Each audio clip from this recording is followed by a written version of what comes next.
विक्रम राव साहब, दो सवाल हैं जो मैं जिन पर बहस करना चाहता हूं। बाकी किसके पास कितने विधायक, किस विधायक ने किस रंग की कमीज पहनी है, बाकी सब चैनल में लोग बता ही रहे हैं, उसमें मेरी रुचि नहीं, ठीक है ना। कि पटोले ने क्या कहा और राउत क्या बोले, इन सब से में भी बहुत रुचि मेरी नहीं। दो सवाल मुझे लगता है महत्वपूर्ण। एक, जिनके पास बहुमत नहीं वो छोड़ क्यों नहीं रहे,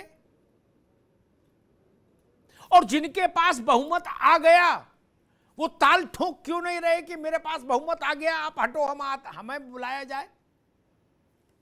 ये बड़ा महत्वपूर्ण विषय। 5 दिन 6 दिन हो गए और अभी पेश लड़ ही नहीं रहा, अभी पतंग में ढील दिए जा रहे हैं। अरे उद्धव ठाकरे के पास बहुमत नहीं तो वो इस्तीफा दें, घर जाए। एकनाथ शिंदे के पास सारी शिवसेना आ गई तो शिंदे जी आए मुंबई और शपथ ग्रहण की तैयारी करो।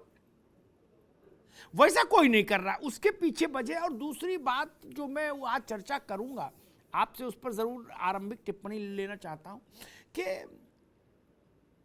हमारे आप जैसा आदमी भी जितनी फ्रिक्वेंटली ओला उबर टैक्सी हायर नहीं कर सकता आर्थिक कारणों से, उससे ज्यादा रंगबाजी से बिंदास बेलौस चार्टर्ड विमान ऐसे घूम रहा जैसे कल्लू का टेम्पू हो। क्या बोले यार पान खाने जाना, बोले चार्टर खड़ा ले जाओ। दूसरा बोला तो उसके साथ हमको भी जाना, बोले उसके साथ नहीं जाएंगे, अलग ले, बोले आप अलग ले जाओ। मैं देख रहा हूं नेकर पहने पहने विधायकों के फोटो आ रहे हैं, अंजीर का जूस पी रहे हैं, लेटे हैं, और पूछो क्या तो करे राष्ट्र सेवा में लगे हैं। देश सेवा, राष्ट्र सेवा, समाज सेवा, और जनता के दुख में दुबले हो रहे हैं। मतलब एक बार साल में अगर बाल बच्चों को 5 स्टार ले जाओ तो अगले साल हिम्मत पड़ती दोबारा ले जाने की, एक खाना खिलाने के लिए। रुकने की बात नहीं कह रहा, वहां 7-7 8-8 दिन पूरी बारात रुकी है। एक रात का फंक्शन होता है लड़की के ब्याह का, आजकल 5 तारा होटल में जो करते हैं उसमें कमर टूट जाती है राव साहब, नहीं? तो आपके अनुभव से मैं समझना ये चाह रहा हूं कि ये जो 7 तारा 8 और 10 तारा टाइप का जो मामला है, और ये चार्टर्ड विमानों का और ये सब जो है, इसका भुगतान तो होता होगा, या जहाज वाली कंपनियां जो हैं या होटल ये भी राष्ट्र सेवा में फ्री चल रहे हैं, फ्री? राव साहब। अमिताभ भाई, पहली बात तो आप हमेशा मर्म पर चोट करते हैं, बड़ी कड़वी बात बोलते हैं, और कड़वी बात सच भी होती है। मुझे ये कहना है कि शिवसेना के इतिहास आप पढ़ चुके होंगे, मतलब देखा भी बम्बई में, ये पार्टी लोकतंत्र पे विश्वास करती ही नहीं है। अगर चुनाव आयोग न कहता है तो ये चुनाव कभी होता ही नहीं। इनके अध्यक्ष बाल ठाकरे का वो तो लिख के भेजा उन्होंने कि मैं आजीवन चुना गया हूँ, कोई लोकतंत्र नहीं है। तो जीवीजी कृष्णमूर्ति ने कहा इलेक्शन कमिश्नर ने, खत्म कर दूंगा पार्टी तुम्हारी, तब डर के मारे किया उन्होंने फिर। एक तो ये बात। दूसरा, हिंदुत्व के नाम पे जो पार्टी जीत के आई हो एक विकृत अवधारणा लेके, वो पार्टी आज हिंदुत्व को तलाक दे दे तो एकनाथ शिंदे क्यों खराब है भाई? वो चाहते हैं हिंदुत्व आए और भाजपा के साथ जाए। तो 2 लोगों की, मौसेरे भाइयों की लड़ाई आपस में हो गई है, तो किसको आप ब्लेम करेंगे, किसको आलोचना करेंगे? हाँ, दूसरी बात जो आपकी बहुत महत्वपूर्ण है, इस पे गौर करना चाहिए। इस देश को अगर लोकतंत्र रूप में जिंदा रहना है और नैतिकता होनी हो, खासकर गांधी की विरासत के रूप में। ब्लैक मनी इन पॉलिटिक्स, ये किताब मैंने बहुत पहले पढ़ी थी, बड़ी गजब की किताब थी। उसमें किस प्रकार भारत और विदेश पूंजी शाह, थैली शाह लोग पैसा डालते हैं। आप सोचते हैं कि बंबई के 2 महान औद्योगिक लोग जो अमीर है इस भारत के, वो लोग पैसा नहीं देते होंगे? पार्टी को तोड़ना, डालना, ये सब चीजें, प्रधानमंत्री मुख्यमंत्री बनाने में पैसा खर्च होता है। हम देख चुके हैं इसको। तो अमिताभ भाई, आप तो बड़ी नजदीक से दिल्ली में देखते रहे हो, तो कोई रुकावट की बात कर रहा है, कोई अवरोध पैदा करने की चर्चा कर रहा है, कोई सोच रहा है, या नरेंद्र मोदी स्वयं क्यों ना हो, कोई सोच रहा है कि ये ईविल है, ये षड्यंत्र है, इसको रोकना चाहिए। जब तक वो हल नहीं निकलेगा, समाधान नहीं होगा अविनाश भाई, तब तक हम लोग ढिंढोरा पीटते रहेंगे और फिर दाग के 3 पात हो जाएगा। बहुत अच्छी बात की राव साहब आपने। मैं पॉलिटिकल मित्रों के पास चलता हूं। संजीव कौशिक का स्वागत है। वो बहुत लंबे समय तक एक मीडिया एनालिस्ट के तौर पर हमारे साथ बैठे और अब वो आम आदमी पार्टी के प्रवक्ता हैं।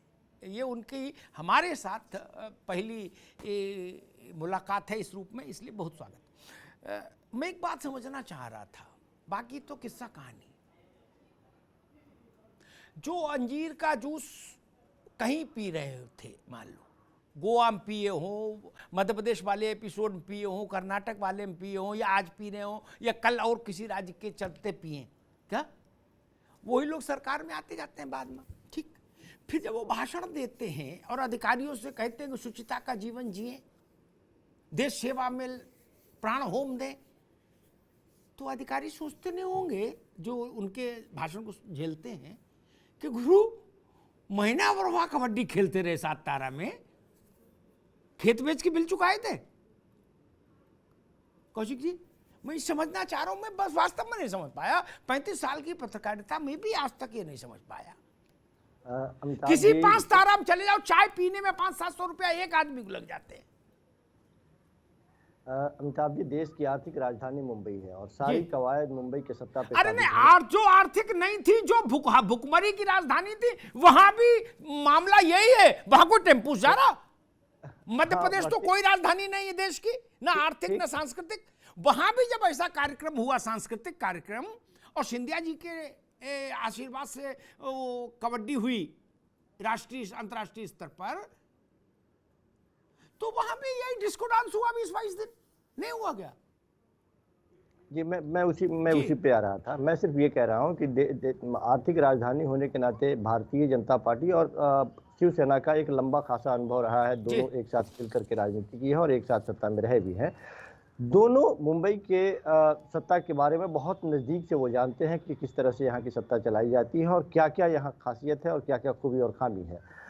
दुर्भाग्य से जिस तरह से दोनों ने मिल के चुनाव लड़ा और चुनाव लड़ने के बाद में जो नतीजे आए, एक ऐसा पेच उसमें फंसा जिसमें शिवसेना लगातार अपने मुख्यमंत्री की मांग करती रही और यही पेच आगे तक बढ़ता चला गया। नतीजा ये हुआ कि हम वैसे बेमेल गठबंधन को देख रहे थे जो कभी भी शायद हम लोगों के जहन में ये बात आई नहीं थी कि कांग्रेस और शिवसेना भी मिलकर सरकार बना सकती। कौशिक जी, मैं एक मिनट पहले मेरी इस बात की उत्सुकता का समाधान कर दो, फिर ये सब बताना गठबंधन कौन किसका। मैं पूछ रहा हूं, आप गए, आपने एक गिलास अंजीर का जूस पिया, 1500 रुपया 2000 रुपया, या उस कोई और चीज ले ली पे में है, 5-7 हजार रुपया का एक गिलास छोटा सा आया, क्या वो उसका पेमेंट कौन करता? ये मैं जानना चाह रहा हूं, बाकी कहानी बाद में। अमिताभ जी, ये जो देश सेवा का चिंतन होता है ऐसे होटलों में, गरीब के बारे में जो चिंतन होता है बैठक का, उसका पेमेंट कौन करता है, मैं समझना चाह रहा हूं। अमिताभ जी, सीधे अब आपके सवाल पे ही आ जाते हैं। वो बात करो, जनता वही समझेगी। इन बातों में क्या रखा के पटोले ने ये कहा और राउत ये बोले। जी अमिताभ जी, जहाँ पे ये होटल में रुके हैं, 40,000 रुपए एक कमरे का रेंट है और 80 कमरों का ये होटल है। 80 कमरों का होटल है और 5 सितारा की बात आप जो कह रहे हैं, निश्चित तौर पे ये वो लोग पैसे का वहन करते हैं जिन लोगों की दिलचस्पी सरकार बनाने और बिगाड़ने में होती है। ये वो लोग हैं या वो पैसे खर्च करने वाले लोग हैं जिनको ये इस बात का एहसास है कि यदि सत्ता बदलती है और हमारे लोग कुर्सी पे काबिज होते हैं तो ये सारी वसूली हो जाएगी। कोई अपने घर से लुटा के इस तरह की बात नहीं करता। हमें ये भी पता है कि जो लोग आज हिंदुत्व की बात कर रहे हैं, जो लोग ये बात कर रहे हैं कि नैतिकता के आधार पे जो सरकारें बनी थी वो गलत था और अब जो उनका अपना नेचर है उस नेचर के हिसाब से सरकार बननी चाहिए और शिवसेना की जो मूल स्वभाव है, प्रवृत्ति है, उसको भारतीय जनता पार्टी के साथ बनना चाहिए। लेकिन इसके जी कौशिक जी आएंगे आपके पास, लेकिन एक बात मैं जरूर कहूंगा कौशिक जी की पार्टी के लिए कि तमाम झंझावात झेले 20 विधायकों को मिश्रा जी की सरकार ने जेल करा दी, वो कुछ छूटे, कुछ हुए, मुकदमे खारिज हुए, लेकिन अरविंद केजरीवाल को इतना क्रेडिट तो जाता ही है कि उनकी पार्टी नहीं टूटी। ये 2-4 किरदार ढूंढे तो थे जो ऑपरेशन कर सकते थे, लेकिन केजरीवाल पर भगवान की कृपा कहो या उनकी बुद्धि कहो, वो चैतन्य हो गए वक्त से पहले और उन्होंने एमसील लगा दी, जहां जहां होल था वहां एमसील लगा दी। और भविष्य में भी इस बात की दावेदारी है कि भविष्य में भी इस तरह की नौबत नहीं आएगी और आपको ये देखने का शायद ही मौका मिले कि ना कि दिल्ली में तो होटलों की कमी भी नहीं, दिल्ली से गुड़गांव तक मजे मजा, अगर आए भी तो कोई चिंता की बहुत बात नहीं, ये मैं कह रहा हूँ। तिवारी जी, आप सबसे पुरानी पार्टी के आदमी हैं, आपको खेल समझ आता होगा, ठीक। ये सब तो अभी नौसिखिया हैं क्या भाई। जब मैं पत्रकारिता में आया था तो भाजपा के पास चने मुरमुरे नहीं थे खाने को, इनके बड़े से बड़े नेता के साथ में बैठता था तो वो ग्लूकोज का बिस्कुट और चाय पिलाते थे, तब इतना नहीं था पैसा, ठीक। तो आप तो मतलब लेकिन पुराने जमींदार हैं, अंग्रेजों के जमाने के जेलर हैं, तो आप ये मार्गदर्शन करो, हम सबको इनलाइटन करो कि ये जो होता है कि जिससे हम लोग गए कि अभी आगरा जाना हो तो शताब्दी की टिकट कराना में भी समझ आता है, जोर पड़ता है, भाई पैसा लगता है क्या। आप लोग ऐसा फ्रीक्वेंटली जहाज लिए घूम रहे हो जैसे चमनगंज से पी रोड तक जाने के लिए ऑटो वो विक्रम टेम्पू ले रहे हैं। नहीं, लोग बताते हैं इसमें कई लाख रुपया लगते हैं जहाज अकेले उड़ाने ले जाओ तो अपना, नहीं निजी तौर पे। तो ये सब राष्ट्र सेवा में मिलता है या समाज सेवा में मिलता है, देश हित की में मिलता है, मतलब किस क्लॉज में मिलता है, ये समझना है तिवारी जी। देखिए अमताज जी, सबसे पहले तो मैं धन्यवाद देना चाहूंगा जी। कांग्रेस निश्चित तौर पे बहुत पुरानी पार्टी है, लेकिन आपकी इतनी 35 साल की पत्रकारिता में आप एक उदाहरण बताइए कि कांग्रेस ने कभी ऐसे हार्श ट्रेडिंग करके कहीं सरकार बनाई, कहीं एक उदाहरण बताइए कि हमने चार्टर्ड प्लेन से विधायकों को इस प्रदेश से उपदेश किया है। आदम गोंडवी साहब हमारे अवध के बहुत बड़े कवि थे, आप जानते होंगे। उनकी एक लाइन थी कि काजू भुनी प्लेट में विस्की गिलास में उतरा है रामराज विधायक निवास में। तो गुवाहाटी में जो आसाम की स्थिति आज क्या है, आसाम में बाढ़ से लोग प्रभावित हैं, जहां एयरलिफ्ट कराना चाहिए वहां जो फंसे हैं उन लोगों को वहां एयरलिफ्ट कराया जा रहा है महाराष्ट्र के विधायकों को। तो दो चीजें होती हैं लोकतंत्र में। आप बहुत विद्वान आदमी हैं, मैं बड़े कदर करता हूं आपके व्यू की, आपके तर्कों की, आपकी समीक्षा की। राजनीति में दो चीजें होती है, एक ये होती है कि हम भी सरकार बनाएंगे, और भाजपा वालों का है कि हम ही सरकार बनाएंगे, सरकार जीत के चाहे जो आए। लेकिन उन्होंने जो नंगा खेल उन्होंने शुरू किया है कर्नाटक से लेके महाराष्ट्र तक, ये पैसा कहां से आ रहा है आप खुद बता रहे हैं। पैसा हार्स ट्रेडिंग का पैसा, निश्चित रूप से भारतीय जनता पार्टी इसमें अप्रत्यक्ष रूप से शामिल है, वही लीड कर रही है। और पूरे इनको छटपटाहट होती है कि देश में लोकतंत्र जिंदा कैसे है, किसी और पार्टी के सिंबल की सरकार कैसे है, इनको ये नहीं पच रहा है। इनको हिंदुत्व से, देश की जनता की भलाई से कोई वास्ता नहीं है। कितना पैसा लग रहा है इसको आप खुद सोच सकते होंगे कि जितना प्रधानमंत्री जी जितना संसद की चौखट पे उन्होंने सर झुकाया था, मेरे ख्याल से संसद पे चौखट पे सर झुकाने वाला कोई ऐसा प्रधानमंत्री नहीं है जो अपने वादे से मुकरा हो। और संविधान और संसद के मानवीय मूल्यों का, संवैधानिक मूल्यों का जितना ज्यादा अपमान भारतीय जनता पार्टी ने प्रधानमंत्री नरेंद्र मोदी के नेतृत्व में किया है, आज तक ऐसा कभी नहीं हुआ। कांग्रेस पार्टी ने 35 सालों के इतिहास में कभी हार्स ट्रेडिंग नहीं की, कोई उदाहरण ऐसा नहीं है। हमने जनता का जो निर्णय होता है वो स्वीकार होता है। राजेश बाबू, भारतीय जनता पार्टी को चुना, आपको चुना, किसको चुना, हमको चुना, हम उनके निर्णय का सम्मान करते हैं। हम विधायक खरीद के सरकार बनाने के पक्ष में नहीं। ठीक, इन बातों का कोई अर्थ नहीं होता कि समाजवाद के लिए सरकार है, ये धर्मनिरपेक्षता के लिए है, ये हिंदुत्व के लिए है, ये सब कुछ नहीं। ये सब प्रचार के शब्द हैं। सरकार के लिए बनती है, बस इतना जान लीजिए, ठीक।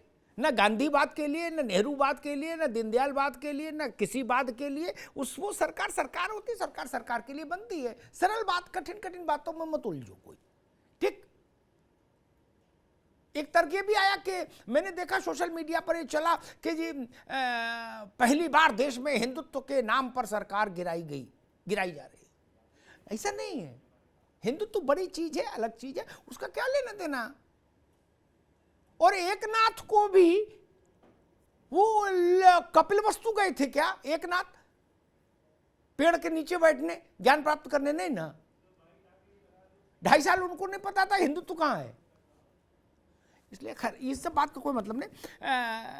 ए.के. मिश्रा जी, मूल प्रश्न ये, बड़े पिताओं की संतानें राजनीति में जो बड़े हैं, उनकी संतानें मंत्री हो सकती हैं, मुख्यमंत्री हो सकती हैं, प्रधानमंत्री भी हो सकती हैं, ग्रह गोचर अच्छे फिट हो जाए तो पार्टी के अध्यक्ष हो सकते हैं या हो सकती हैं।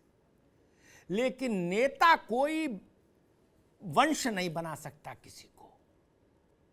कोई उत्तराधिकार इस धरती पर ऐसा नहीं जो नेता बना दे अपने सक्सेसर को। ये तो बना सकता है, अध्यक्ष बना दे, महामंत्री बना दे, general secretary incharge, general secretary super incharge, कुछ बना दो, मंत्री, प्रधानमंत्री, मुख्यमंत्री, राज्यपाल, चाहे जो। नेता बनाए से नहीं बनेगा, उसके लिए खुद का पुरुषार्थ चाहिए, पराक्रम चाहिए। क्या वही संकट है जो महाराष्ट्र में हम देख रहे हैं? क्योंकि बाला साहब का अक्स अगर 30% भी झलकता तो ये संकट ही पैदा नहीं होता महाराष्ट्र में।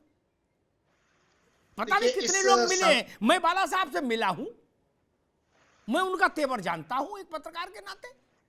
अब तक तो पूरे मुंबई में आपको सेना लगानी पड़ी होती। ये 1500 आदमी को वो गेंदा के पंखुड़ी फेंक रहा, करा उद्धव जी संघर्ष करो, हम तुम्हारे साथ हैं। ए.के. मिश्रा जी, देखिए अमिताभ जी, जो आपने समस्या बताई है कि लोग नेता नहीं हो सकते हैं, ये पूरी समस्या जो महाराष्ट्र में हो रही है, 2 पार्ट में इसका डिस्कशन किया जा सकता है। पहला पार्ट ये है कि नेता एक गुणधर्मवाचक शब्द है, एडजेक्टिव है, लीडर, ठीक है। गुणधर्मवाचक चीजें अगर बननी है तो वो ट्रेट आपके पर्सनालिटी में होने चाहिए। अनुकंपा के आधार पे आप क्लर्क से लेके प्राइम मिनिस्टर बन सकते हो, सहानुभूति के आधार पे 1-2 पीढ़ी तक चलता है। लेकिन वो गुण धर्म अगर आपके पास गुणसूत्रों से नहीं आए और जमीन पे संघर्ष करके आपने वो कैपेबिलिटी डेवलप नहीं की, नेता का मतलब जनता से कनेक्शन होना, जो अपने जनता के बीच में रहे। अगर वो चीज नहीं है, वो दांव पेच आपने नहीं सीखे, अखाड़े में उतरे बिना जो है आप पहलवान नहीं बन सकते हैं। जिम में जाके मसल्स बना सकते हैं, लेकिन पहलवान वो घोड़ा पछाड़, धोबी पछाड़, काला जंग, ये सारे दांव आपको जिम में नहीं सिखाया जा सकते हैं। तो पहली प्रॉब्लम ये व्यक्तिगत है जो उद्धव ठाकरे के साथ है। बालाजी का व्यक्तित्व तो इतना ज्यादा लिंकिंग था पब्लिक से कि उनकी एक आवाज पे हजारों की भीड़ उमड़ पड़ती थी। वो पब्लिक से उठे थे, पब्लिक के बीच में ही रहते थे और पब्लिक के बीच में ही उन्होंने अंतिम सांस ली। ये एक लंबी विवेचना हो जाएगी। दूसरी चीज, हम सरकार पे आते हैं। ये सरकार जब बनी थी ना, तो देखिए होता क्या है, आप कितनी भी कोशिश करिए, एक कांच के ग्लास में तेल और पानी आपने मिलाया, मिलाने के बाद हिलाया, उसको शेक किया, लेकिन दोनों एक कभी नहीं होंगे। जैसे ही कांच का ग्लास टूटेगा, जिसमें कि वो दोनों बंधे हुए हैं, उसमें कोई ऊपर है, नीचे है। यहाँ पे हमारे ठाकरे साहब जो थे, उद्धव ठाकरे जी, वो ऊपर बैठे हुए थे तेल की तरह। अब वो पानी फैल गया, रायता जब फर्श पे फैलेगा, तेल अलग हो गया और पानी अलग हो गया। अब तेल अलग होके पहुंच गया वहां आसाम में, गुवाहाटी में, कहां त्रिपुरा में पहुंच गया। और अभी तेल जो बाकी है ना, कांग्रेस में भी बाकी है, उनको भी डर सता रहा है, वो तेल छिटक करके अलग होके कहां पहुंचेगा। तो जितने कंपोनेंट थे, किसी भी तरीके से वो मिक्स नहीं हो सकते थे। 1-2 साल तक खूब हिलाया, खूब, ये जैसे सोडा लेमन वाला बनाता है ग्लास में, लेकिन मिक्स नहीं हो सके। सारे कंपोनेंट जहां से जुड़े थे स्वार्थ के लिए, वो अलग हो गए। ठीक ठीक, मैं विकास श्रीवास्तव के पास चलूंगा। उससे पहले एक बात जो ए.के. मिश्रा जी ने कही, उस पर मैं कहूंगा कि सारी बात आप छोड़ भी दीजिए, तो भी ये एक नैसर्गिक नियम है हर क्षेत्र में जहां भी नेतृत्व करना है। आपके पास पिता वंश के नाम के अलावा, सरनेम के अलावा, 1, 2, 4, 5 मिनिमम एक तो मान लीजिए, एक अपनी ऐसी कौतुक भरी कथा होनी चाहिए जो कीर्तिमान की तरह लोगों तक पहुंची हो। जवाहरलाल जी के पास थी वो कथा अपनी, मोतीलाल जी के अलावा, इसलिए वो जवाहरलाल नेहरू हुए। इंदिरा गांधी के पास थी, इसलिए वो इंदिरा गांधी हुई। उनके पिताजी ने उनको कांग्रेस अध्यक्ष बनवा दिया, उनके पिताजी के नाम के चलते प्रधानमंत्री हो गई, लेकिन देश की नेता अपने कारण से हुई। कांग्रेस वर्किंग कमेटी कहने से देश की नेता थोड़ी बन जाएंगी। बाकी के पास नहीं रहा तो नहीं रहा।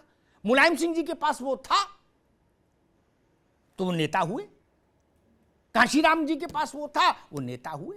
ऐसे 100,000 उदाहरण देख लीजिए आप। कल्याण सिंह जी के पास वो था, इसलिए नेता हुए।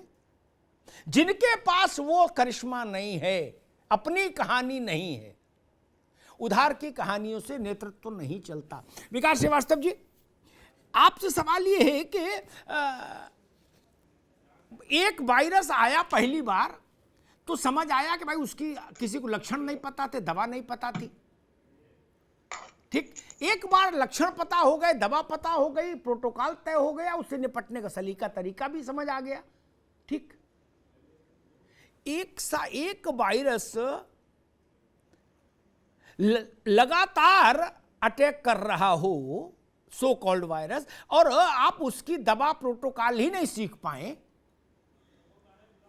तब तो फिर अपनी गलती ज्यादा होती है। मुझे लगता है जब पहली बार ऐसी दुर्घटना हुई तब से सीखा होता तो कर्नाटक बच गया होता, मध्य प्रदेश बच गया होता, महाराष्ट्र बच गया होता, और अब इनसे कुछ सीखें तो शायद आगे वाले बच जाए। विकास जी, नहीं? देखिए अमिताभ जी, ये पूरा विषय जो है ये कांग्रेस पार्टी से तो इसका कोई मतलब ही नहीं था। और जो भी आपने कहा ना कि नेता जो है किसी खानदान से नहीं पैदा होता, नेता जो होता है उसके अंदर खुद एक व्यक्तिगत गुण होता है और धरती से संघर्ष करके निकलता है नेता।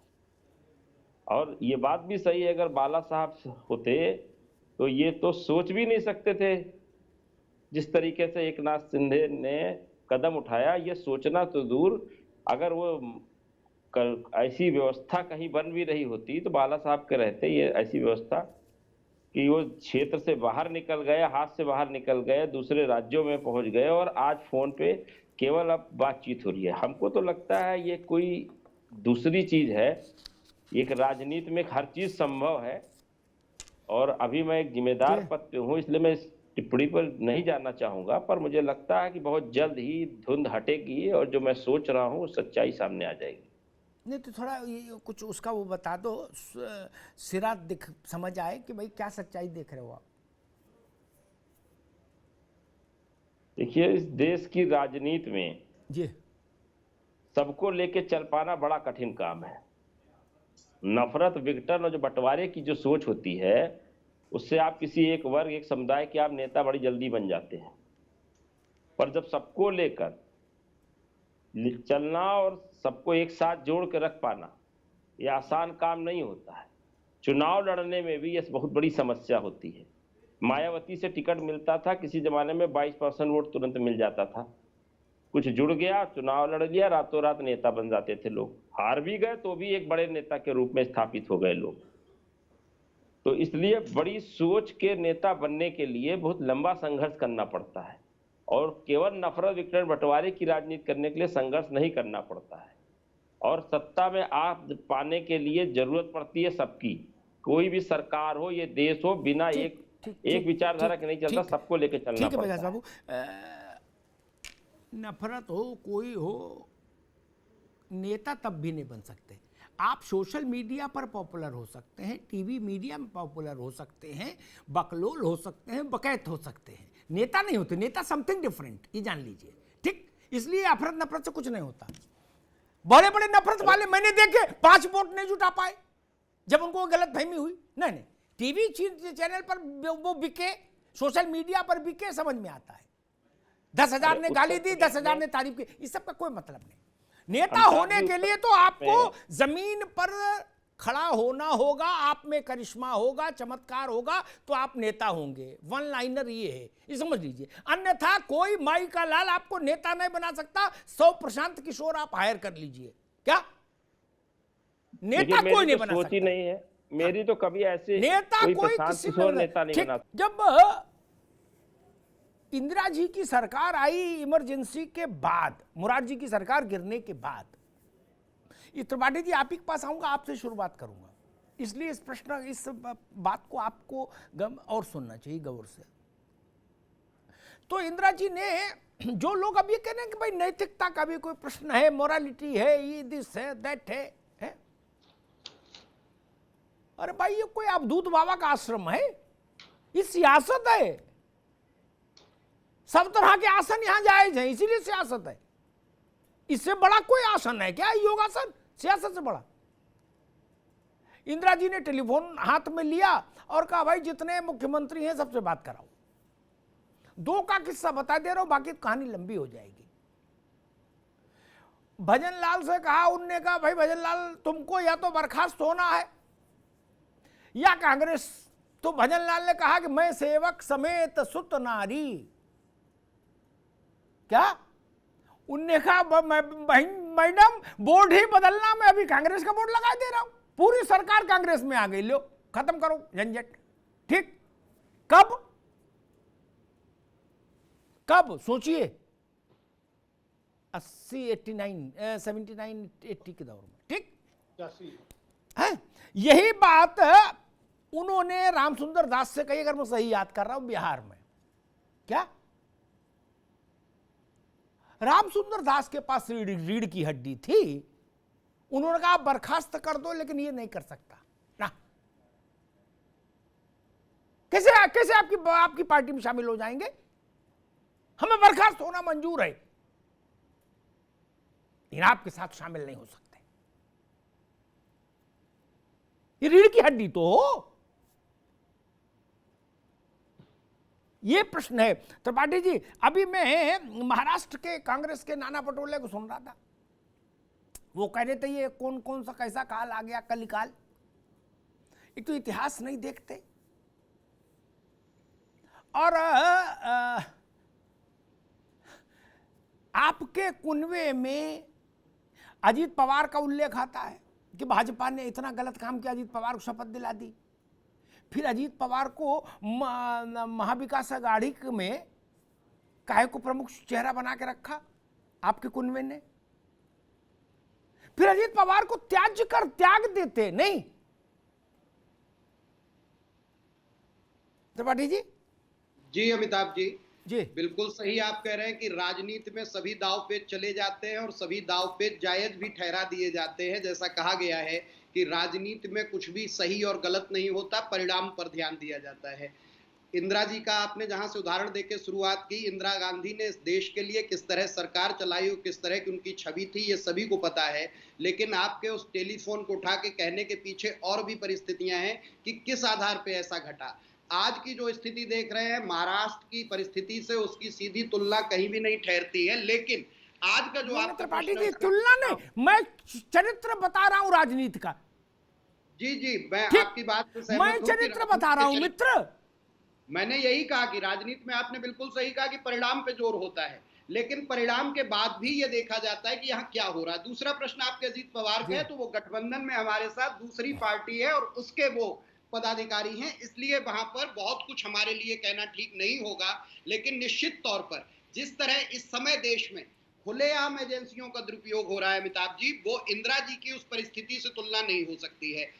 अभी आपने अपने वक्तव्य में कहा कि कुछ राज्यों में सरकारें अपनी सुरक्षित हैं क्योंकि उनका घर बचा हुआ है। वहां किस तरह घर बचा हुआ है और भारतीय जनता पार्टी। एक मिनट, अब ठीक है, दुनिया कहानी छोड़ो, गठबंधन छोड़ो, सीधे आपकी बंधन की बात करते हैं। अशोक गहलोत टाई नहीं लगाते हैं, फूफा नहीं करते क्या, कुर्ते में कलब भी नहीं लगाते क्या, बहुत ज्यादा तामझाम रौला चौला नहीं रखते, फिर भी वो राजनीति के ABCD जानते हैं, मिलनसार हैं, विनम्र हैं, 24 घंटा सक्रिय हैं राजनीति में, आंख कान नाक खुली रखते हैं। वहां तो ऑपरेशन चमेली, ऑपरेशन बेला, ऑपरेशन लोटस, ऑपरेशन खरबूजा, ऑपरेशन तरबूजा कोई नहीं चल पाया।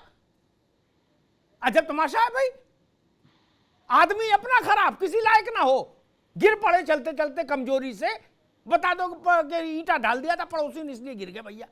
अरे भैया 15 दिन से चल नहीं जानते थे, ये समझ नहीं आ रही। अमिताभ जी बिल्कुल भी इतना सहज नहीं है इसकी व्याख्या, बिल्कुल भी इतनी सहज व्याख्या नहीं है जितना आप कह रहे हैं। अशोक गहलोत साहब को गिराने की लगातार कोशिश आप मेरी बात नहीं समझे त्रिपाठी जी, आप बात नहीं, ना, मैंने क्या कहा, एक वायरस है, अशोक गहलोत उसको कैसे 4 बार डिफीट कर दिए, क्योंकि उनके पास इम्यूनिटी है, पॉलिटिकल इम्यूनिटी आपके लोगों के पास खत्म हो गई,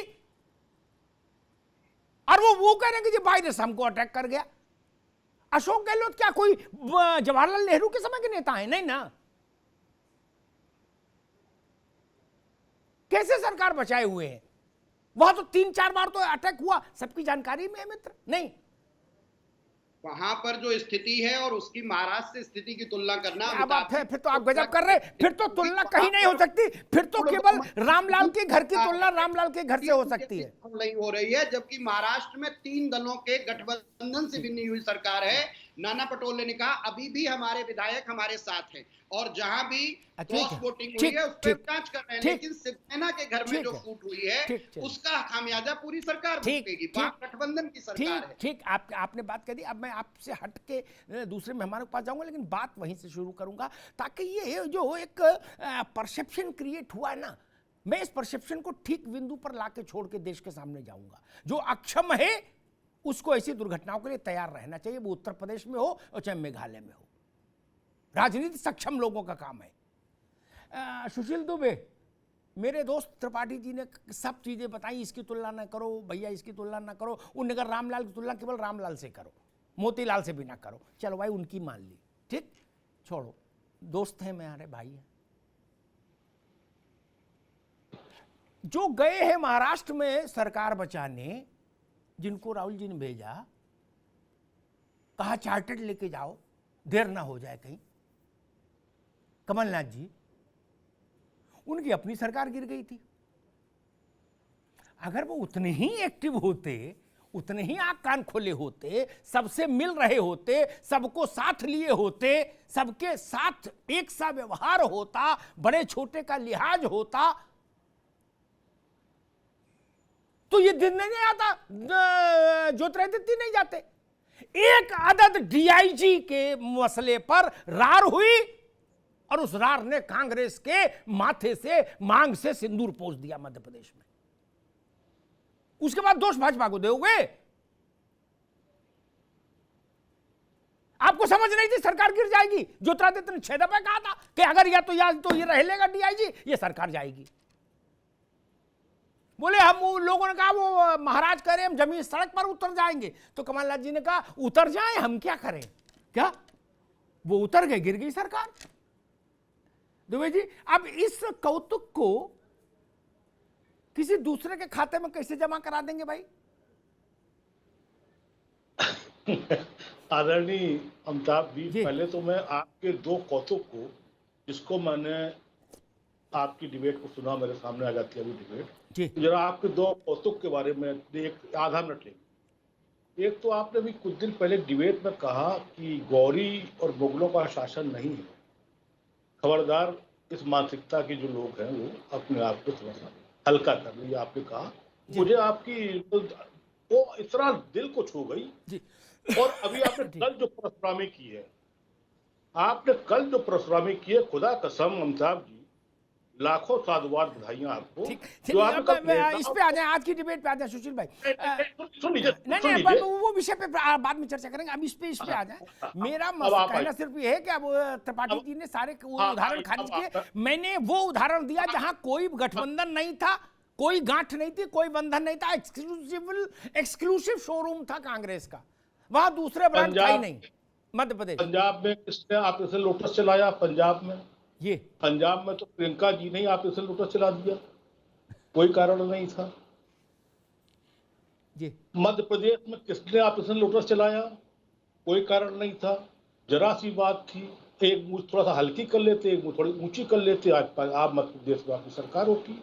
राजस्थान में एक निहायत सरल व्यक्ति, जिसको ये नहीं आता है, सुनना पसंद है कि राजा बोला रात है, मंत्री बोला रात है, चमचे बोले रात है, अधिकारी बोला रात है, ये सुबह सुबह की बात है, इस टाइप के अशोक गहलोत नहीं, इसलिए सुरक्षित है।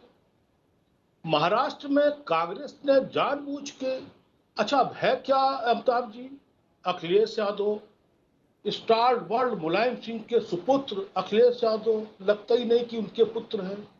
स्टार वर्ल्ड लालू यादव, जिनके नाम पे संसद चलती थी, जो लोग सुनते थे घंटों बैठ के, उनके सुपुत्र तेजस्वी यादव बहुमत में होते हुए नीतीश की सरकार बनाए बैठे हैं।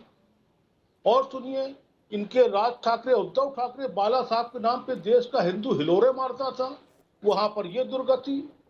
अभी एक वीडियो वायरल हुआ, अडानी गाड़ी चला रहे हैं, शरद पवार के पोते चला रहे हैं, तो स्टीयरिंग पे बैठे, अडानी बगल में बैठे हुए हैं। क्या ये लोग ये नहीं सोच सकते कि हमने किनके परिवार में जन्म लिया और हमने क्या क्या नहीं देखा है? क्या महाराष्ट्र की राजधानी इतनी बड़ी हो गई थी, जो भी आपने कहा कि अजीत पवार को मुफ्ती शपथ दिला के आपने थूक के चाटा और फिर आप उसको जस्टिफाई करते हैं। पॉलिटिकल कूड़े को, पॉलिटिकल कचरे को आप जहाँ बटोर के। जी बिल्कुल ठीक बात है। आशीष चतुर्वेदी जी, वही प्रश्न आपसे, सर्वाइवल ऑफ द फिटेस्ट ये सिद्धांत सब पर लागू, ये जंगल में भी लागू और राजनीति के जंगल में भी लागू क्या? ये मोहम्मद शाह रंगीले जो मुगलों के लास्ट लेग के सम्राट रहे, बादशाह, वैसे लोग शासन नहीं चला सकते ना।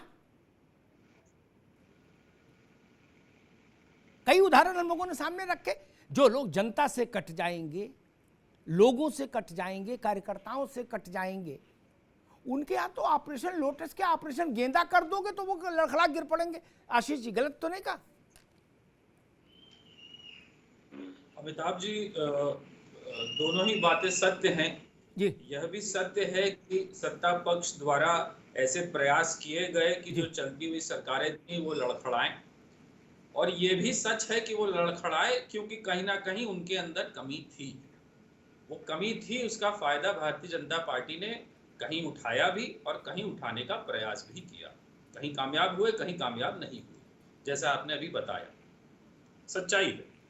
मैं समझता हूं आज विपक्ष जहां कहीं कहीं लड़खड़ा रहा है वो अपनी कुछ ना कुछ कमियों की वजह से लड़खड़ा रहा है। वो कहीं ना कहीं जितना सजग राजनेता होना चाहिए एक व्यक्ति को जो उस पार्टी का नेतृत्व कर रहा है उस प्रदेश में, वो उतना सजग, उतना सीरियस मैं समझता हूं शायद नहीं है, या उतना सीरियसली उस चीज को नहीं ले रहा है। इसी का फायदा सत्ता पक्ष को, जहां वो इस तरीके का प्रयास करती है और कामयाब होती है। आशीष जी एक प्रश्न है कि बहुत शोर हम सुनते हैं ईडी का, ठीक है ना, मैं तो सीधे बोलता हूँ, ज्यादा लपझप में रहते नहीं। ईडी का बहुत बवाल सुनते हैं, जिस छोटे छोटे नेता, मोहल्ला वाले नेता भी अब ईडी खेल रहे हैं, वो भी करेंगे ईडी से डराया जा रहा है हमको, हालांकि उनका ईडी को लेन देना नहीं, लेकिन वो भी ईडी चल रहा है तो ईडी है। बिहार में नीतीश बाबू को ईडी ने क्यों नहीं गिरफ्तार कर लिया अभी तक कभी? अगर ईडी ही चल रही है, वो तो सबको टिलाए नीतीश बाबू, वहां तो भाजपा की कोई कारीगरी नहीं चल रही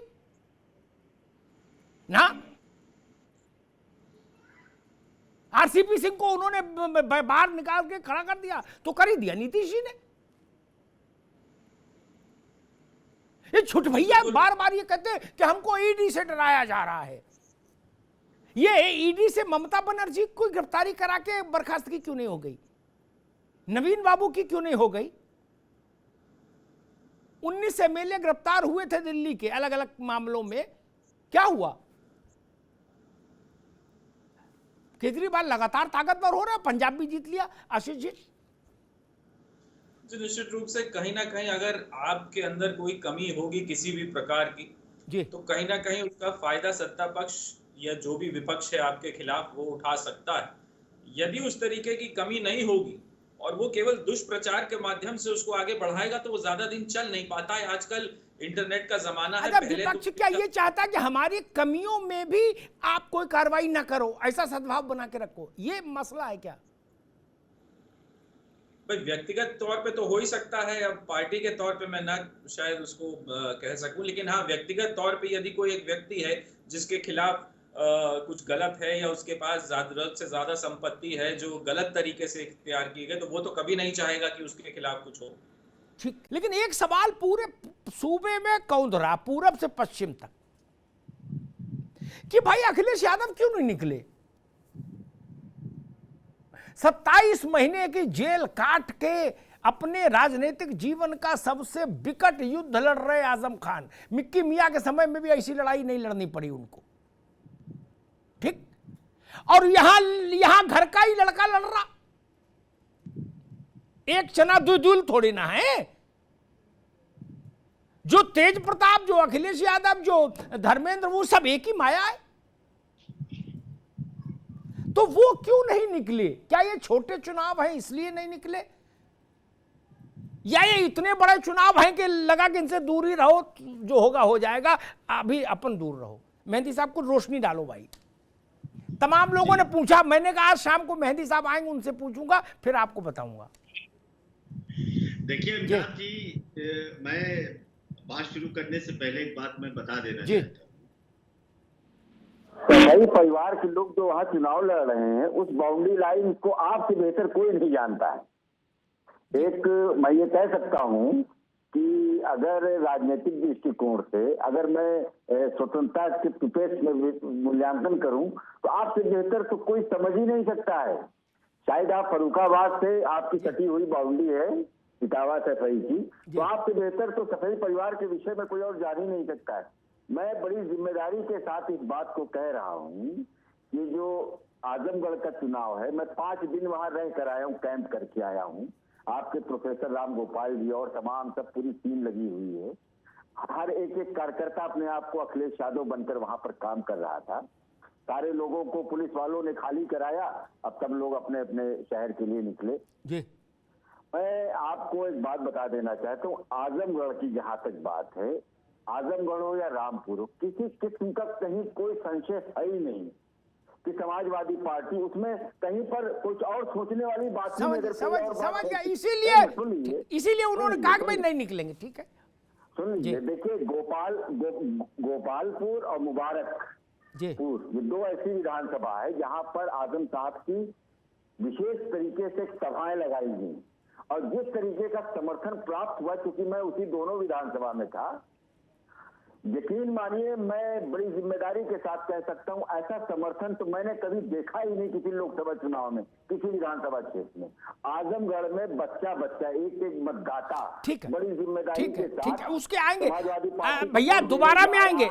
ये बात हम समझ गए, ये बात मैं समझ गया। ये बात मैं अपनी तरफ से कह दूं, भाजपा की तरफ से ये वक्तव्य नोट कर लिया जाए कि आजमगढ़ और रामपुर में बच्चा भाजपा का कमल खिला रहा है। सपा की तरफ से ये वक्तव्य नोट कर लिया जाए कि आजमगढ़ और रामपुर में बच्चा साइकिल के बटन पे मोहर लगाएगा। ठीक, ये मैंने नोट करा दिया। अब इसके आगे बात करेंगे। मेहंदी साहब आएंगे दोबारा, ठीक है, आएंगे आएंगे। ठीक भैया, अरे रुक दादा, 1 मिनट, धीरे धीरे। ये तो बहुत छोटे इलाके हैं, रामपुर और आजमगढ़, इनको समझने के बाद मैं कह रहा हूँ छोटे इलाके। हमने फूलपुर में संकट देखा गांधी परिवार के लिए एक दौर में, हमने रायबरेली में इंदिरा गांधी को हारते देखा, हमने बलरामपुर में पंडित अटल बिहारी वाजपेयी को हारते देखा। आप बता रहे हो कि ये सब कहीं कोई संशय नहीं, बिल्कुल मोहर लग गई है, सील बंद हो गया।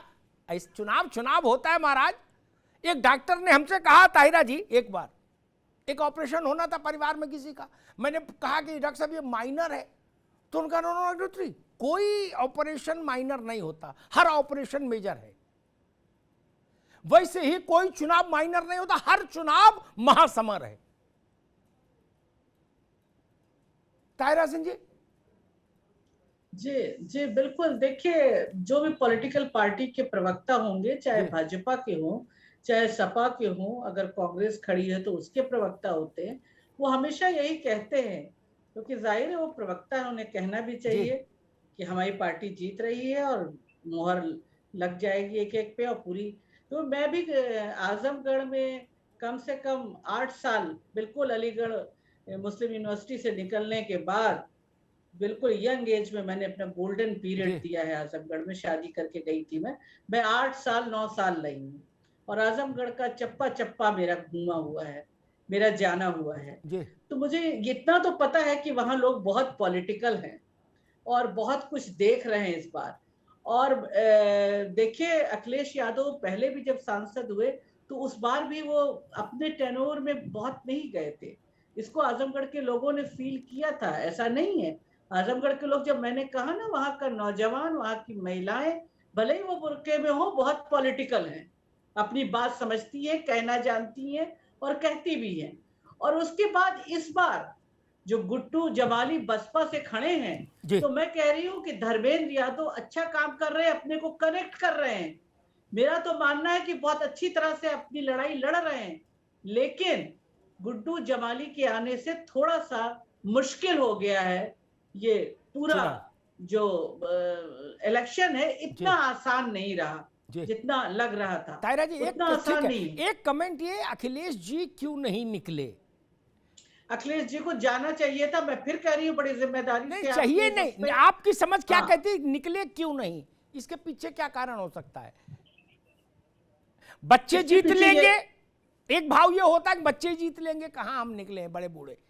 नहीं, ये भाव नहीं होगा। हाँ। ये भाव नहीं होगा। हाँ। ये भाव नहीं होगा। हाँ। बच्चे जीत लेंगे। अभी देखिए किस तरह से वोट पड़ा, उतना परसेंटेज तो उनके पिताजी को भी नहीं मिला था जितना आपकी मिला वोट परसेंट उनको। जी ठीक, 111 जो जीत किया है। तो ऐसा कोई भाव नहीं है।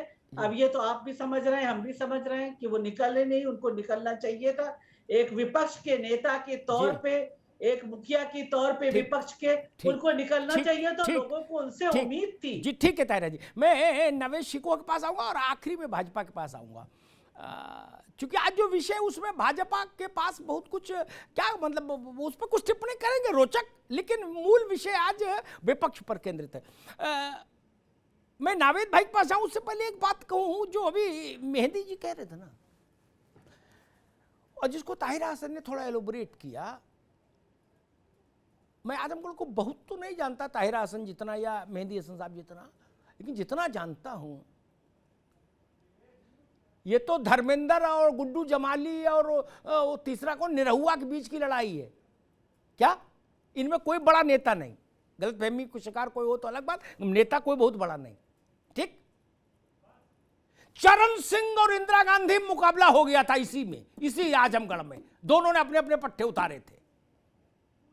इंदिरा जी मंदिर में रही थी कैंप करके, मंदिर में, सर्किट हाउस नहीं दिया था कलेक्टर ने। मोहसिना आपा चुनाव लड़वाया था बाराबंकी से ले जाके, और एक यादव जी थे, रामचरण या क्या नाम था उनका, उनको उतारा था चरण सिंह ने। चरण सिंह ने कहा कि हम चुनाव लड़ रहे हैं, आजमगढ़ ने उनको हरा के भेज दिया था। और कब? 1978 में, जब चरण सिंह का मतलब था अपने राजनीतिक जीवन के सर्वोच्च शिखर पर खड़े थे चौधरी साहब, जय जय हो रही थी भैया मेहंदी साहब। और चरण सिंह को दे तो आप जानते ही चरण सिंह कौन थे। चरण सिंह वो थे जिनके यहां कर्पूरी ठाकुर, कुंभाराम, ऐसे ने देवीलाल, ये सब ऐसे नेता बाहर बैठे रहते थे, बच्चे बिल्कुल नहीं। आजमगढ़ बड़ा विकट इलाका है, उनने उनका बिस्तर गोल करके पैदा कर दिया और बाराबंकी की मोहसिना किदवई को जिता के भेज दिया, जिनको ना गली पता थी ना मोहल्ला।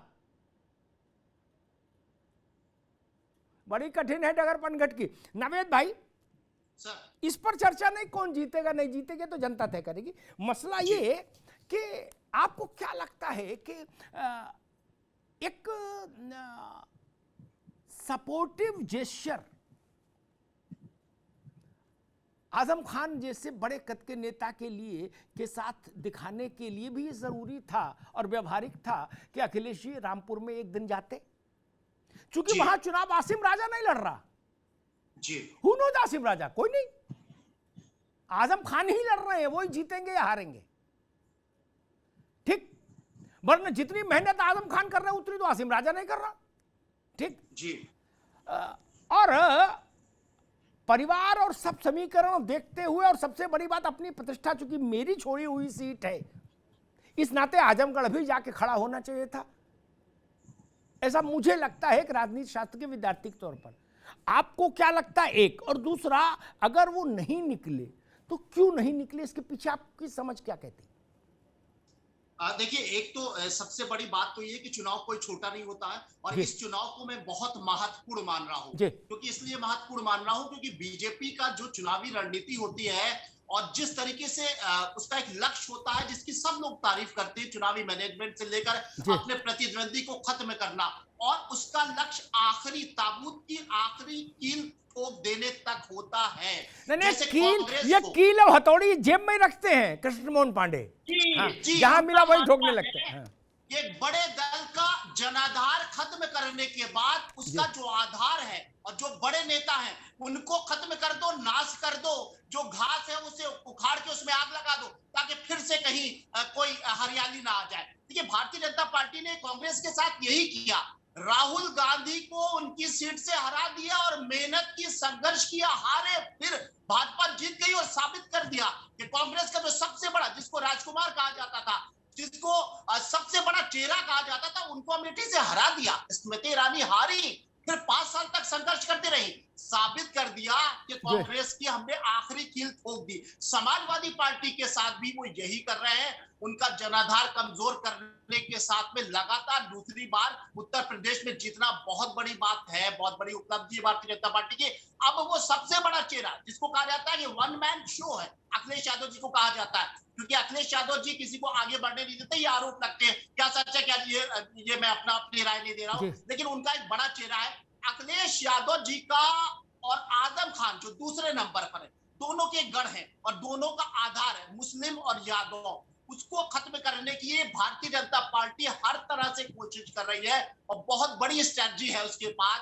अब सवाल ये उठता है कि इस महत्वपूर्ण चुनाव में जो सबसे बड़ा चेहरा है अखिलेश यादव, वो उस शिद्दत से जमीन पे नजर क्यों नहीं आ रहे हैं? सवाल उठेगा, सवाल लाजमी है। उत्तर प्रदेश के वो लोग जो भारतीय जनता को वोट दिए थे विधानसभा चुनाव में, फिर भी समाजवादी पार्टी नहीं जीत पाई है। उनकी इच्छा है कि अखिलेश यादव जमीनी मेहनत करे, लगातार मंच पर आए, एक विपक्ष की भूमिका में आए, लेकिन उसमें वो खरे नहीं उतर रहे। इस बात को मानना पड़ेगा और ये चुनाव इस बात की मानती है, क्योंकि बहुत अपेक्षाएं होती है। एक चीज मैं ये कहना चाहूंगा कि देखिए, सबसे बड़ी बात तो यह है कि जो सवाल उठ रहे हैं, दो ही बातें हो सकती है, तीसरी बात कोई नहीं है। एक तो ये कि वो ओवर कॉन्फिडेंस में है, जैसा अक्सर देखने में मिलता है, ओवर कॉन्फिडेंस। जैसे विधानसभा चुनाव से पहले उन्होंने मान लिया था हम जीत ही रहे हैं, मतलब उन्होंने ये कहा कि अब क्या है, बस अब जीतना है, सरकार बनानी है, और तमाम इस तरह की एक भ्रांति पैदा हो गई भारतीय जनता पार्टी के लिए। वो बहुत फायदेमंद साबित हुई। उसी तरीके से या तो वो ये मान ले कि ये मेरा गढ़ है, मेरी सीट है, मेरे अपने लोग चुनाव लड़ रहे हैं, चुनावी सभाएं कर रहे हैं, मैं जीत जाऊंगा, ये एक ओवर कॉन्फिडेंस, या फिर ये डर है हार का। उनको लग रहा है कि मेरी एक ब्रांड वैल्यू, मेरी फेस वैल्यू खराब हो जाएगी, इसलिए कन्नी काट लो, किनारे हट जाओ। मुझे लगा नावेद भाई सिंह साहब, जरा हम लोगों को समझाइए ये योजना क्या है, ये भारत की सेना को कैसे मजबूत करेगी, और जो लोग इसका विरोध कर रहे हैं या जो इससे क्षुब्ध हैं और जो सड़क पर निकले हैं, उतरे हैं, उन लोगों के जो शिकायतें हैं, जो शिकवे हैं, उनमें कितना दम है? सिंह साहब। ओके, देखिए, सबसे पहले जी अग्निपथ स्कीम की एक बैकग्राउंड है जी, बैकग्राउंड समझनी बहुत जरूरी है हमारे भारत देश के लिए। देखिए, सबसे पहले दुनिया में और मिलिट्री के अंदर कुछ डॉक्ट्रिनल स्ट्रैटेजिक बदलाव आते हैं, जिसको हम बोल सकते हैं रणनीति, सामरिक रणनीति कि क्या बदलाव आया, खास करके हमारे साथियों देश में। भारत, मैं ये भी बताऊंगा, एक बढ़ता पावर है, रीजनल पावर, सुपर पावर का सपना है, तो हमको उसको भी नज़र रखनी है कि हमारे जो फौज की ताकत है वैसी बढ़ाई जाए। दूसरा है कि टेक्नोलॉजी की एडवांसमेंट कैसे हुई है। टेक्नोलॉजी की एडवांसमेंट विश्व में हर प्रकार की हर जगह हो रही है, वैसे ही मिलिट्री इक्विपमेंट की हो रही है। इनटेक जो आ रहा है उसको भी टेक्नोलॉजिकल नॉलेज बढ़ती हुई है, और इसकी हमें ज़रूरत है मॉडर्नाइजेशन की, टेक्नोलॉजी की, डॉक्टरल चेंजेस की। जवाब यस में है, affirmative.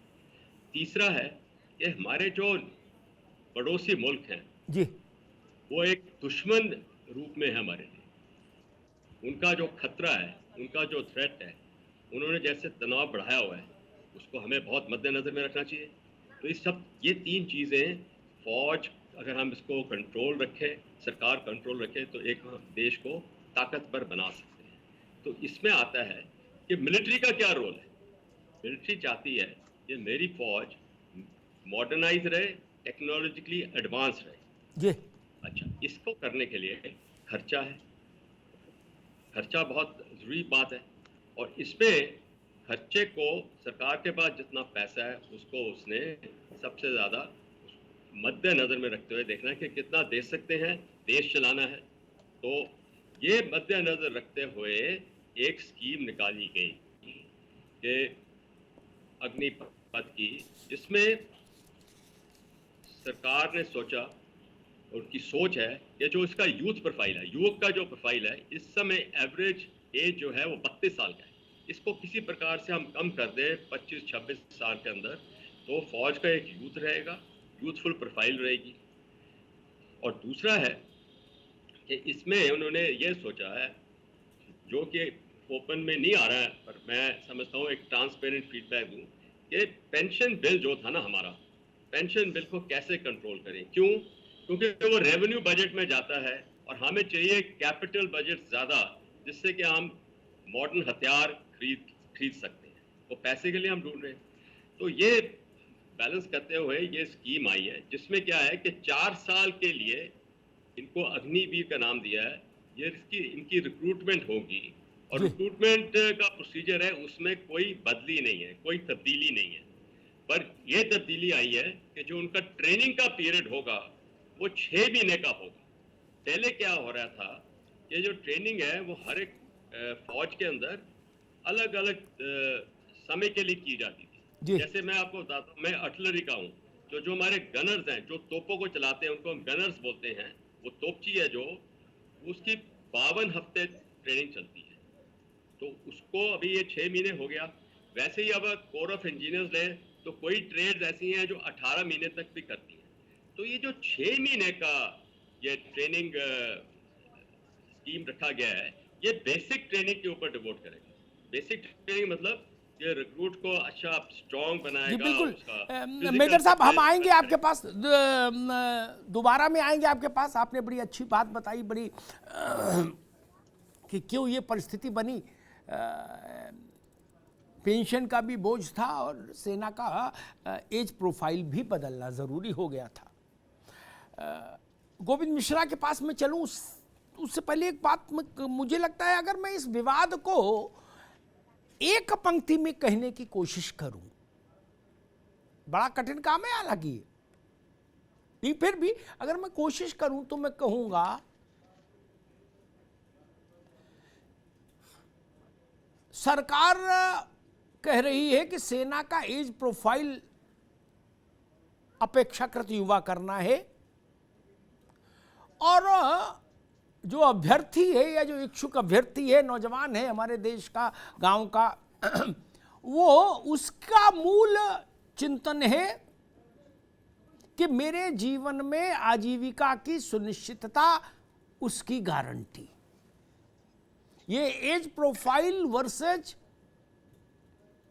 Sense of security for job, इसके बीच का संघर्ष है जो मुझे दिख रहा। गोविंद मिश्रा जी, क्या आपत्तियां हैं? और आपसे एक सवाल ये भी, आपत्तियां हैं सिर माथे,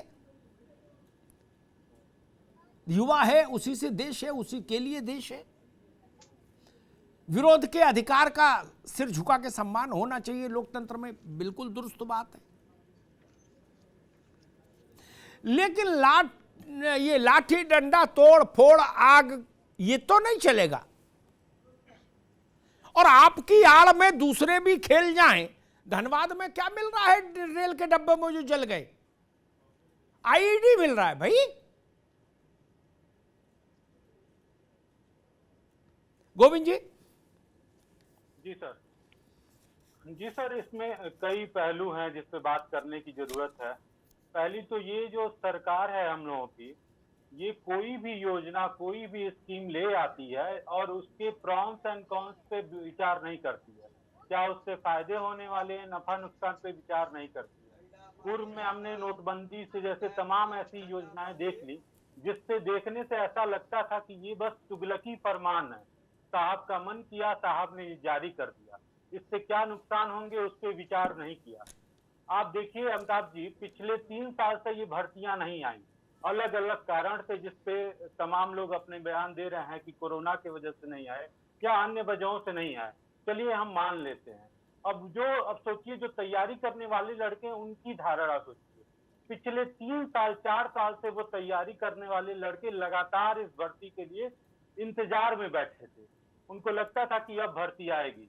4 साल तक उनकी तैयारी का पीरियड खत्म हुआ, और अब जब उनको एक उम्मीद मिली है कि नहीं भर्ती अब शुरू होगी अग्निपथ या जिस स्कीम से हो, उसमें हो रहा है कि अब 4 साल की ही नौकरी करेंगे। भैया 4 साल की तैयारी के बाद 4 साल का नौकरी मिलना कहाँ से न्यायपूर्ण है, पहली बात। दूसरी बात, इस सरकार को जो ये स्कीम जो लाई है, जहां जहां इन सरकार का तमाम तर्कपूर्ण बातें रह रही हैं, सरकार के एक बड़े नेता ने कहा, कैलाश विजयवर्गीय जी का बयान आया कि अगर ये सेना के अग्निवीर जो रिटायर होंगे, अगर हमको अपने भाजपा कार्यालय में किसी को सिक्योरिटी पे रखना होगा तो हम उन अग्निवीरों पे रख लेंगे। ये सोचिए ये कितना बड़ा अपमान ये सरकार करना चाह रही है इन युवाओं का जो अभी भर्ती में गए भी नहीं। तीसरी बात आप देखिए, इस पूरी भर्ती में मतलब जो मैंने पहले बात किया कि किसी से कंसल्टेंस नहीं लिया गया कि इस भर्ती को किस तरीके से उन छात्रों को किस तरीके से पहुंचाया जाएगा। कुछ पहले बयान आता रहा कि ये तो ट्रायल बेसिस पे हो रहा है 40,000 भर्तियां, बाकी नियमित भर्ती होती रहेगी। हर साल जिस सेना में जो 60 से 65,000 भर्तियां हो रही थी, उसके बदले आप 40,000 भर्तियां लें। अब उसमें से 4 साल बाद आप 10,000 को कंफर्म नौकरी देंगे। तो बस उस कंफर्म की बात करें तो मतलब आने वाले 4 सालों में ये 2,40,000 करीब नौकरियां जो निकलनी चाहिए थी, उसके बदले 10,000 नौकरियां निकली, यानी 2,30,000 अवसरों को इन्होंने खत्म किया। इस सरकार की पूरी योजना यही है किस तरह रोजगार मिलने वाले। ठीक है गोविंद जी, आएंगे दूसरे राउंड में। बाकी सवाल आपके, बाकी जो आपकी चिंताएं हैं वो दूसरे राउंड में लेंगे।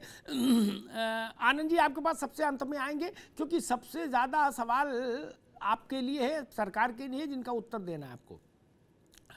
अभिषेक वाजपेयी जी, कई बार ऐसा भी होता है राजनीतिक दल मुद्दे की विश्वसनीयता और उसकी प्रामाणिकता को अपनी सक्रियता के चलते कमजोर कर देते हैं, क्योंकि जैसे ही राजनीतिक दल कूदे वैसे ही एक नैरेटिव सेट हो जाता है, या जो रूलिंग पार्टी होती है या जो सरकार होती है वो उस नैरेटिव को आगे बढ़ा देती है कि भाई ये पॉलिटिकल मोटिवेटेड है मामला। अभिषेक जी। देखिए आदरणीय अमिताभ जी, ये जो सरकार की ये अनोखी स्कीम है रोजगार की उम्र में बेरोजगार करने के लिए, मैं 1 मिनट रोकूंगा अभिषेक, 1 मिनट रोकूंगा। हमारे साथ कर्नल रिटायर्ड आदित्य प्रताप सिंह भी जुड़ गए हैं। आदित्य जी का भी बहुत बहुत स्वागत है जी। अभिषेक कहिए अपनी बात। ये सरकार की जो स्कीम है ये रोजगार के समय बेरोजगार करने के लिए है। और अगर आप देखेंगे, आपको पूर्व में एक आंकड़ा याद होगा कि 2017 में तकरीबन 77,153 वैकेंसियां सेंट्रल गवर्नमेंट ने आर्मी कोटे में थी, तकरीबन 58,396 उसमें से तकरीबन 58,396 कंप्लीट की थी। 2019 में 93,632 थी, जिसमें से 14,541 हुए, और 2020 में 1,29,000 जो वैकेंसियां थी उनमें से सिर्फ 10,000 लोगों की भर्तियां हुई। नंबर 1 बात। नंबर दूसरी चीज, संसद के पटल पे आपको याद होगा कि 2021 में एक आंकड़ा रखा गया था तीनों जगह से मिलाकर के 1 लाख जो थे वो अफसर मतलब ओ रैंक की थी। और इसमें आपको यह भी याद होगा कि 2 कैटेगरी होती है, ओ और OR होता है। अदर रैंक में अगर आप देखिए तो कितनी वैकेंसियां दी। बहुत सरकार कह रही है कि 4 साल के बाद लोगों के हाथ में पैसा भी होगा, उसके बाद हम रोजगार भी देंगे। लेकिन मैं पूछना चाहता हूँ यहाँ पे सभी बैठे सम्मानित लोगों से कि लगभग 58,000 से 60,000 के बीच लोग रिटायर होते हैं, उनमें से कितने लोगों को गवर्नमेंट ने पहले भी कहा हुआ था कितने लोगों को रोजगार देती है, आर्मी वालों को कितने लोगों को रोजगार देती है। कोई जैसे भारतीय जनता पार्टी हो गई या कोई व्यक्ति अपने यहाँ पे सिक्योरिटी गार्ड बना करके बैठ देता है, कॉर्पोरेट घराने की तो पूछिए मत, उनको तो वहां पे पूछा ही नहीं जाता। सरकार कौन से बेस पे उनको नौकरियां देंगी। आपको एक चीज और याद दिला दूं कि सेंट्रल आर्म पुलिस फोर्स में 80% की 2021 में 80% की जो गिरावट देखी गई अमिताभ जी, या इसमें कोई भी व्यक्ति तो गुरेज नहीं कर सकता। लेकिन सबसे बड़ी प्रस्तुति एक छोटी बाबू दोबारा में आएंगे। मैंने एक छोटी सी बात जी। आपको याद होगा कि पूर्व में जो हमारे भारतवर्ष में युद्ध लड़े गए तो एनसीसी ने कितनी सहायक भूमिका अदा की थी। क्या एनसीसी में बढ़ा करके उसमें कितने % लोगों को 10% लोगों को नौकरी नहीं मिलती है। मैं बड़ी जिम्मेदारी के साथ कह रहा हूँ यहाँ पे बैठा कोई भी व्यक्ति इस चीज को झुटला नहीं सकता है, क्योंकि एनसीसी में बहुत सारे आर्मी अटैचमेंट कैंप्स होते हैं, आर्मी के बारे में बहुत सारी जानकारी दी जाती है। ठीक है अभिषेक बाबू, अभी रुकना होगा।